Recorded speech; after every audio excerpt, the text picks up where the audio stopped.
The shoulder is the most flexible joint in the body. When injury occurs, it can cause loosening and instability of the joint, which can lead to partial or complete dislocation and pain. The shoulder is a ball and socket joint, where the ball is formed by the head of the upper arm bone, or humerus, and the socket is formed by a shallow cavity in the shoulder blade called the glenoid. The glenoid is surrounded by a raised ridge of fibrous cartilage called the labrum, which provides some depth to the socket, increasing the stability of the joint.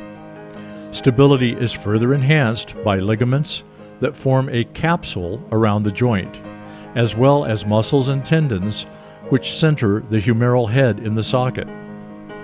Causes: some people are born with a loose shoulder capsule, making them prone to shoulder instability.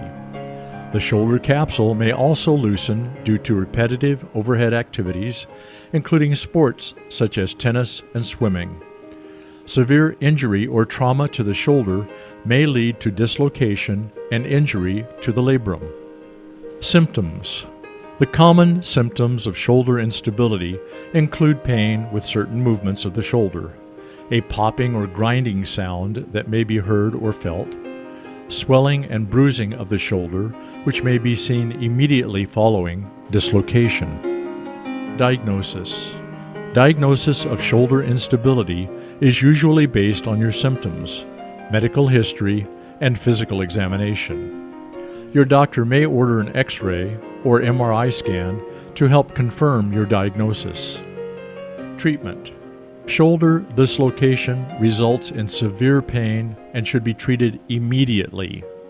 The goal of treatment is to restore stability, strength, and full range of motion. Conservative treatment measures may include the following: closed reduction. Following a dislocation, your surgeon can often manipulate the shoulder joint, usually under anesthesia, realigning it into proper position. Surgery may be necessary to restore normal function depending on your situation. Medications: over-the-counter pain medications and NSAIDs can help reduce the pain and swelling. Steroid injections may also be administered to decrease swelling. Rest: rest the injured shoulder and avoid activities that require overhead motion. A sling may be worn for 2 weeks to facilitate healing. Ice: ice packs should be applied to the affected area for 20 minutes every hour. Surgery: when conservative treatment options fail to relieve shoulder instability, your surgeon may recommend shoulder stabilization surgery. Shoulder stabilization surgery is done to improve stability and function to the shoulder joint and prevent recurrent dislocations. It can be performed arthroscopically, depending on your particular situation, with much smaller incisions than the open approach, which requires a long incision. Arthroscopy is a surgical procedure in which an arthroscope, a small flexible tube with a light and video camera at the end, is inserted into a joint to evaluate and treat the condition. The benefits of arthroscopy compared to open shoulder surgery are smaller incisions, minimal soft tissue trauma, and less pain, leading to a faster recovery.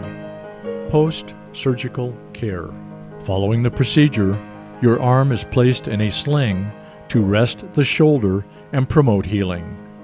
Pain is controlled with medications and ice packs. The sling may be removed after 3 to 6 weeks or is advised by your doctor. A physical therapy program is recommended to improve shoulder mobility and strength. Complications: the procedure usually provides good results, but as with all surgical procedures, complications can occur and include infection, bleeding, nerve or blood vessel damage, and stiffness of the shoulder joint. Shoulder instability is a chronic condition that causes frequent painful dislocations of the shoulder joint. Shoulder stabilization surgery is done to improve stability and function to the shoulder joint and prevent recurrent dislocations.